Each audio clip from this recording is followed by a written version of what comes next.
Hi, hello. എൻ്റെ പേര് Hashim. V R creative എന്ന ചാനലിലേക്ക് എല്ലാവർക്കും സ്വാഗതം. ഞാൻ ഇവിടെ വന്നിരിക്കുന്നത് ഒരു കന്നഡ മൂവിയുടെ റിവ്യൂമായിട്ടാണ്. ഇബാനി തപ്പീട്ട ലയാലി, റൊമാൻറ്റിക് ഇമോഷണൽ ഡ്രാമ മൂവിയാണ്. ഞാൻ ഈ മൂവി കഴിഞ്ഞ സെപ്റ്റംബറിൽ PVR സിനിമാസ് ബാംഗ്ലൂരിൽ തിയേറ്ററിൽ പോയി കണ്ടതാണ്. ഒരുപാട് ഇഷ്ടമായി. എസ്പെഷ്യലി ഈ മൂവി കാണാനുള്ള മെയിൻ റീസൺ ഇതിൻ്റെ പ്രൊഡ്യൂസർ രക്ഷി ഷെട്ടി. എല്ലാവർക്കും അറിയാം. ഇപ്പോൾ 777 ചാർലി എന്ന മൂവി ഞാനത് 2022 ഷാർജയിൽ പോയി കണ്ടതാണ്. എനിക്ക് ഒരുപാട് ഇഷ്ടമായ മൂവിയാണ്. ഞാൻ കന്നഡ വേർഷനാണ് കണ്ടത്.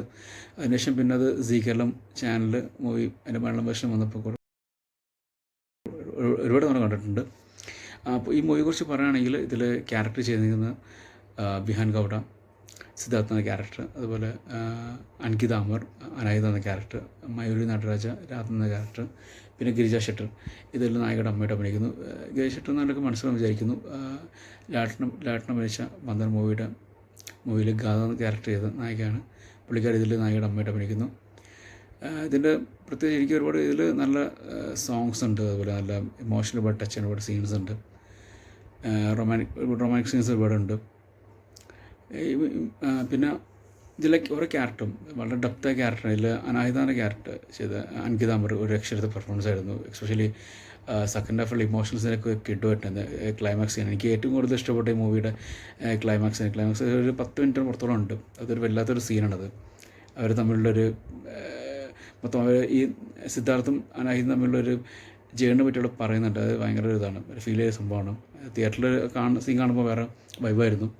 പിന്നെ അതുപോലെ ഈ രാധ എന്ന ക്യാരക്ടർ ചെയ്ത മയൂരി നടരാജ ഗുഡ് പെർഫോമൻസ് ആയിരുന്നു. ഇതിൽ സ്റ്റാർട്ട് ചെയ്യും ഈ പടം തുറക്കുന്നത് തന്നെ ഈ രാധയുടെ ക്യാരക്ടർ, മയൂരി ചെയ്ത ക്യാരക്ടർ, രാധയുടെ ക്യാരക്ടറും അതുപോലെ സിദ്ധാർത്ഥം വിഹാൻ ഗൗഡ ചെയ്ത ക്യാരക്ടറും കാണിച്ചാണ് പടം തുടങ്ങുന്നത്. പിന്നെ അവരൊരു സ്റ്റാർട്ടിങ് അവരെ കുറച്ച് സീൻസ് കാണിക്കും. ഇതിൽ ഈ പടം ഏകദേശം 2 മണിക്കൂർ 50 മിനിറ്റിനടുത്തോളം ഡ്യൂറേഷനുള്ള മൂവിയാണ്. ഈ മൂവിയിൽ എനിക്ക് തോന്നുന്നത് രാധാൻ്റെ ക്യാരക്ടർ, മയൂരി ചെയ്ത ക്യാരക്ടറിന് വളരെ സ്പേസ് വളരെ കുറവാണ്. പക്ഷേ പെർഫോമൻസ് ഒരു രക്ഷയിലായിരുന്നു. നമ്മൾ ആ ഫിലിം കണ്ടു കഴിഞ്ഞാൽ നമ്മൾ മനസ്സിൽ നിൽക്കുന്ന ക്യാരക്ടറുണ്ട്. അതുപോലെ ഈ അനായതാൻ്റെ ക്യാരക്ടറും രണ്ടും രക്ഷയിലത്തെ പെർഫോമൻസ് ആയിരുന്നു. അവർ 2 ഫീമെയിൽ ക്യാരക്ടർ. ഇപ്പോൾ ഒട്ടുമിക്ക മൂവീസിലും ഇപ്പം നായിക പറഞ്ഞാൽ വെറുതെ വന്ന് പോകുന്ന ക്യാരക്ടർ. പക്ഷേ ഇതല്ല, ഇത് നമുക്ക് ഒരുപാട് കണക്ട് ആവുന്ന ഒരുപാട് മൊമെൻറ്റ്സ് ഈ പടത്തിലുണ്ട്. എല്ലാവരെയും മൂവി കാണണമെന്ന് ഞാൻ സജസ്റ്റ് ചെയ്യുന്നത്. ഈ മൂവി ഇപ്പം ആമസോൺ പ്രൈമിൽ ലഭ്യമാണ്.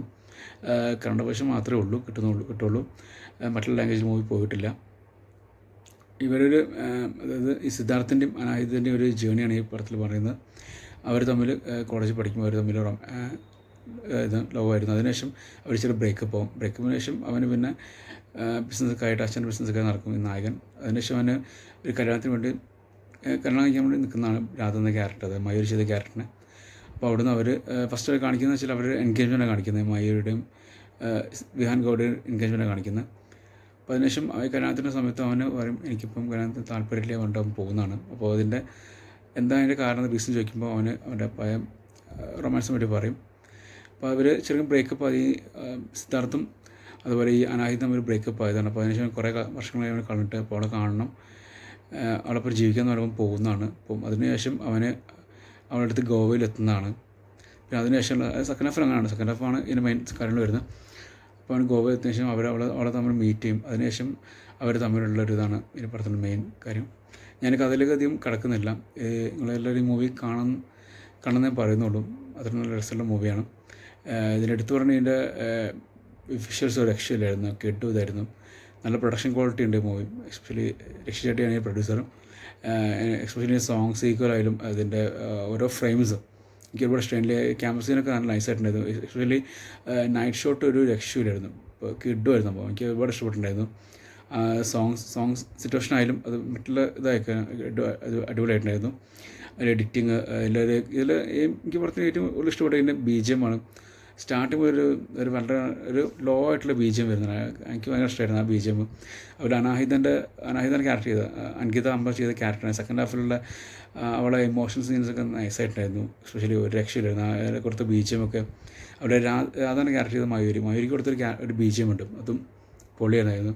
തിയേറ്റർ എക്സ്പീരിയൻസ് വേറെ ലെവലായിരുന്നു. എനിക്ക് ഒരുപാട് വർക്കായിട്ടുണ്ടായിരുന്നു. ഞാൻ മൂവി കാണാൻ പോയപ്പോൾ ഹൗസ്ഫുള്ളായിരുന്നു തിയേറ്ററിൽ. ഞാൻ മൂവി ഒരുപാട് കണ്ടിട്ടുണ്ടെങ്കിലും പക്ഷേ ഞാനൊരു നല്ല ഫുൾ ഓഡിയൻസ് ഇരുന്ന് കാണുമ്പോൾ ഒരു വേറെ വൈബാണല്ലോ. അപ്പോൾ നിങ്ങൾ ഈ മൂവി എന്തായാലും കാണാൻ ശ്രമിക്കുക. ആമസോൺ പ്രൈമിൽ മൂവി അവൈലബിൾ ആണ്. ഞാനിപ്പോൾ ഈ കഥയെ പറ്റി ഒരുപാട് എക്സ്പ്ലെയിൻ ചെയ്യുന്നില്ല. എല്ലാവർക്കും സജഷൻ ചെയ്യുന്ന മൂവിയാണ്, കന്നഡ മൂവിയാണ്. അപ്പം കണ്ടിട്ട് ഫീഡ്ബാക്ക് എല്ലാവരും അറിയിക്കുക. അപ്പം എല്ലാവർക്കും ശുഭദിനം. ബൈ.